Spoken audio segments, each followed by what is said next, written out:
खुदा यसू मसीह के बेटे जलाली और बाबरकत नाम में आप सबको मेरी तरफ से सलाम। इससे पहले कि हम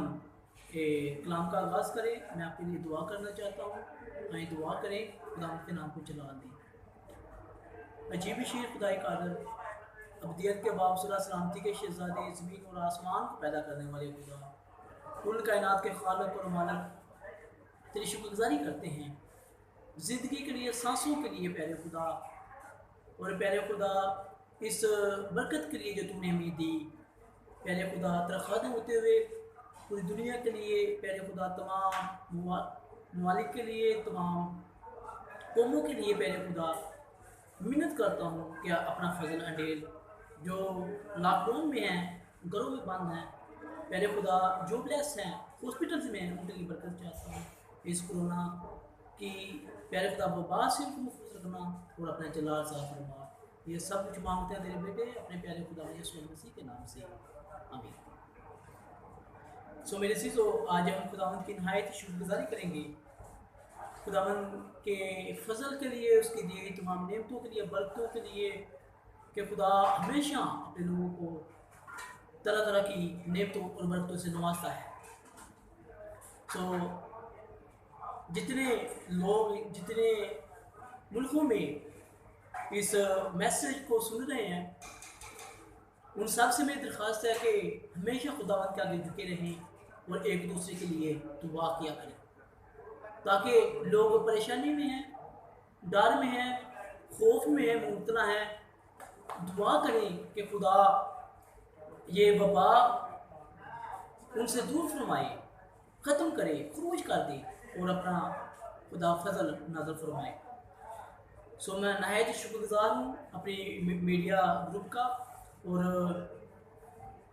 दुबई सेंट्रल चर्च, अपने सीनियर पास्टर, एल्डर्स और चर्च बोर्ड का, कि खुदावंद की शुक्रगुजारी करते हुए हम दुबई में खुदावंद के कलाम की मुनादी कर सकते हैं। मेरे चीज़ों कलाम मुक़द्दस में से आज हम सीखेंगे कि जिस तरह पूरी दुनिया में खौफ तारी है, लोग परेशानी में हैं, डर में हैं, खौफ में हैं, जॉबलेस हो चुके हैं, नाउम्मीदी में हैं, घबराए हुए हैं। कलाम मुक़द्दस में से हम जानेंगे कि हमें घबराने की ज़रूरत नहीं है। हम खुदावंद का फरज़ांद हैं, उसके बेटे और बेटियां हैं, उसके बिलीवर्स हैं, मानने वाले हैं। हमें घबराने की ज़रूरत नहीं, बल्कि हमें हर हाल में खुदावंद के नाम को इज़्ज़त और जलाल देने की ज़रूरत है। मेरे तो कलाम मुक़द्दस में से आज हम सीखेंगे दूसरा तिमोथियस, पौलुस रसूल का तिमोथियस की कलीसिया के नाम खात, दूसरा तिमोथियस उसका 3 बाब 16 आयत कलाम मुक़द्दस में से हम सीखेंगे। लिखा है, हर एक सहीफा जो खुदा के इल्हाम से है, तालीम और इल्ज़ाम और सलाह और रास्तबाजी में तरबियत करने के लिए फ़ायदेमंद भी है। फिर से कलाम मुक़द्दस में से आज बड़ी खूबसूरत हमने बात सीखी कि हर एक सहीफा, यानी कि खुदावंद के कलाम का हर एक चैप्टर,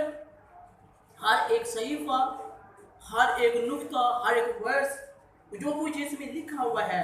वो खुदा का इल्हाम है। और जो खुदा का इल्हाम है वो इंसान की तालीम और इल्ज़ाम और सलाह और रास्तबाजी और तरबियत के लिए बड़े फ़ायदेमंद हैं। अगर हम खुदा के सहाइफ को पढ़ते हैं, तरबियत लेते हैं, सलाह लेते हैं, तालीम लेते हैं, सही तालीम पाते हैं, तो ये खुदा का इल्हाम उसको अपनी ज़िंदगी में अपनाते हैं, तो खुदा हमें बरकतों और नेमतों से नवाजता है। और ये हमारे लिए, हमारी नजात के लिए, हमारे फ्यूचर के लिए, हमारी ज़िंदगियों के लिए फ़ायदेमंद भी है। मेरे से तो कलाम मुक़द्दस को जब हम पढ़ते हैं, ख़ुरूज की किताब, जिनके पास कलाम खुदा है वो मेरे साथ निकाल सकते हैं, सूरह गिनती की किताब उसका 21 बाब, और जब उसकी 5 आयत से पढ़ते हैं तो कलाम मुक़द्दस में लिखा है, ख़ुरूज गिनती की किताब 21 बाब 5 से 10 आयत तक जब हम इसका मुताला करते हैं, तिलावत करते हैं, तो कलाम मुक़द्दस में लिखा है, کہ جب بزرگ موسیٰ بنی اسرائیل قوم کو فرعون کی مصر کی غلامی سے لے کر بیابان میں آتا ہے تو کلام مقدس میں یہ مرقوم ہے کہ جب بنی اسرائیل قوم بیابان میں تھی، ویرانے میں تھی، تو کلام مقدس میں یہ لکھا ہوا ہے کہ لوگ موسیٰ کے خلاف پلان کرنے لگے، منصوبے باندھنے لگے، پریشان ہونے لگے، اس کو تنگ کرنے لگے اور طرح طرح کی باتیں اس کے بارے میں سوچنے لگے۔ اور کلام مقدس میں لکھا ہے اور وہ موسیٰ سے شکایت کرنے لگے کہ اے موسیٰ، تو اس بیابان میں، اس ویرانے میں کیوں ہمیں لے آیا؟ نہ ہمارے لیے پینے کا پانی ہے، نہ ہمارے لیے خوراک ہے، جو خوراک ہمیں ملتی ہے وہ ہماری صحت کے لیے ہمارے لیے اچھی نہیں ہے، تو کیوں ہمیں یہاں پر مارنے کے لیے لے کر آیا؟ تو کلام مقدس میں لکھا ہے کہ بنی اسرائیل قوم خدا کے خلاف اور موسیٰ کے خلاف شکایت کرنے لگے، وہ کمپلین کرنے لگے خدا کے خلاف اور موسیٰ کے خلاف۔ میرے عزیزو، نہ تو انہوں نے خدا کے نبی کو چھوڑا، نہ انہوں نے خدا کو چھوڑا، باتیں بنانا شروع کر دی خدا کے خلاف منصوبہ باندھنا، اور خدا کے چنے ہوئے نبی کے خلاف، خدا کے بندہ کے خلاف، بزرگ کے خلاف انہوں نے باتیں باندھنی شروع کر دی۔ تو کلام مقدس میں لکھا ہے کہ جب انہوں نے خدا اور موسیٰ کی کمپلین کی، شکایت کرنے لگے کہ کیوں ہمیں جہاں پر ویرانے میں مارنے کے لیے لے آیا ہے، تو میرے سے تو کلام مقدس میں لکھا ہے کہ خدا نے اس وقت بنی اسرائیل قوم کے اوپر ایک وبا بھیجی، اور جو وہ وبا تھی وہ سانپوں والی وبا تھی، اور اس وبا سے بہت سے اسرائیلی، کلام مقدس میں لکھا ہے کہ مر گئے، اور جو سانپ تھے بہت سارے اسرائیلیوں کو انہوں نے ڈسا اور وہ مر گئے، اور بہت سے اسرائیلی مر گئے۔ تو میرے سے تو کلام مقدس میں لکھا ہے کہ پھر اسرائیلیوں نے ویرانے میں، بیابان میں بزرگ موسیٰ کے پاس آئے اور منت کرنے لگے، درخواست کرنے لگے کہ آئے بزرگ موسیٰ، تو ہمارے لیے خدا سے درخواست کر، خدا سے ہمارے لیے منت کر، خدا سے رحم کی اپیل کر کہ خدا ہم پر رحم کرے، کیونکہ ہم نے گناہ کیا، ہم نے خدا کے خلاف اور تیرے خلاف کیا کیا؟ گناہ کیا، تو معافی کے لیے درخواست کر۔ تو کلام مقدس میں لکھا ہے کہ بزرگ موسیٰ خدا کے آگے جھکتا ہے اور بنی اسرائیل قوم کے لیے خدا سے بزرگ موسیٰ معافی مانگتا ہے کہ خدایا اپنی قوم پر رحم کر، خدا اس کی دعا کو سنتا ہے۔ تو کلام مقدس میں لکھا ہے خدا نے اس کی دعا سنی اور خدا نے اس کو ایک نشان دیا کہ اے بزرگ موسیٰ، تو میرے لیے کیا کر، ایک پیتل کا سانپ بنا اور اس سانپ کو اونچے پر لٹکا دینا، بلی کے اوپر لٹکانا، تاکہ جو کوئی سانپ کا ڈسا ہوا اس پیتل کا جو تو سانپ بنوائے گا اس کی طرف جو بلی پر لٹکایا گیا ہے نگاہ کرے گا تو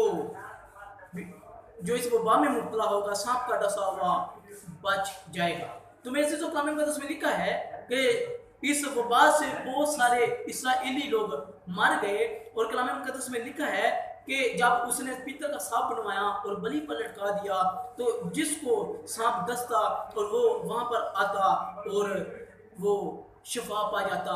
بچ جاتا، جو اس پیتل کے سانپ کی طرف آ کر تکتا۔ تو میرے تو اگر ہم کلام مقدس کی طرف دیکھیں، یوحنا کی انجیل 3 باب، اس کی جب ہم کلام مقدس میں سے تلاوت کرتے ہیں 14 آیت میں، یوحنا کی انجیل 3 باب اس کی 14 آیت کو جب ہم کلام مقدس میں سے دیکھتے ہیں تو کلام مقدس میں لکھا ہے، اور جس طرح موسیٰ نے سانپ کو بیابان میں اونچے پر چڑھایا، اسی طرح ضرور ہے کہ ابن آدم بھی اونچے پر چڑھایا جائے،